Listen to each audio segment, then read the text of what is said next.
Okay, flight to London is booked for 3 weeks from now. I just need to sort out my carry-on.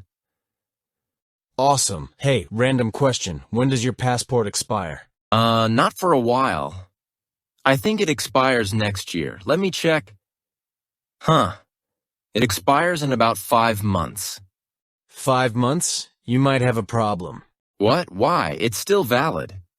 A lot of countries, especially in Europe, require your passport to be valid for at least 6 months beyond your dates of travel. You're kidding me. So for my 2-week trip, my passport needs to be good for another 6 months after I'm supposed to come home? Exactly. Yours expires about a month before that cutoff. They could deny you boarding at the gate. Oh no, the airline wouldn't even let me on the plane? Nope. They get fined if they let someone through without the correct documents. You need to renew your passport, like yesterday. Right. Okay, panic mode. How do I do an expedited renewal? Go to the government passport website. You'll need to do an in-person appointment at a passport agency and pay extra for fast tracking. Bring your flight itinerary as proof of travel. This is a nightmare. I'm on it.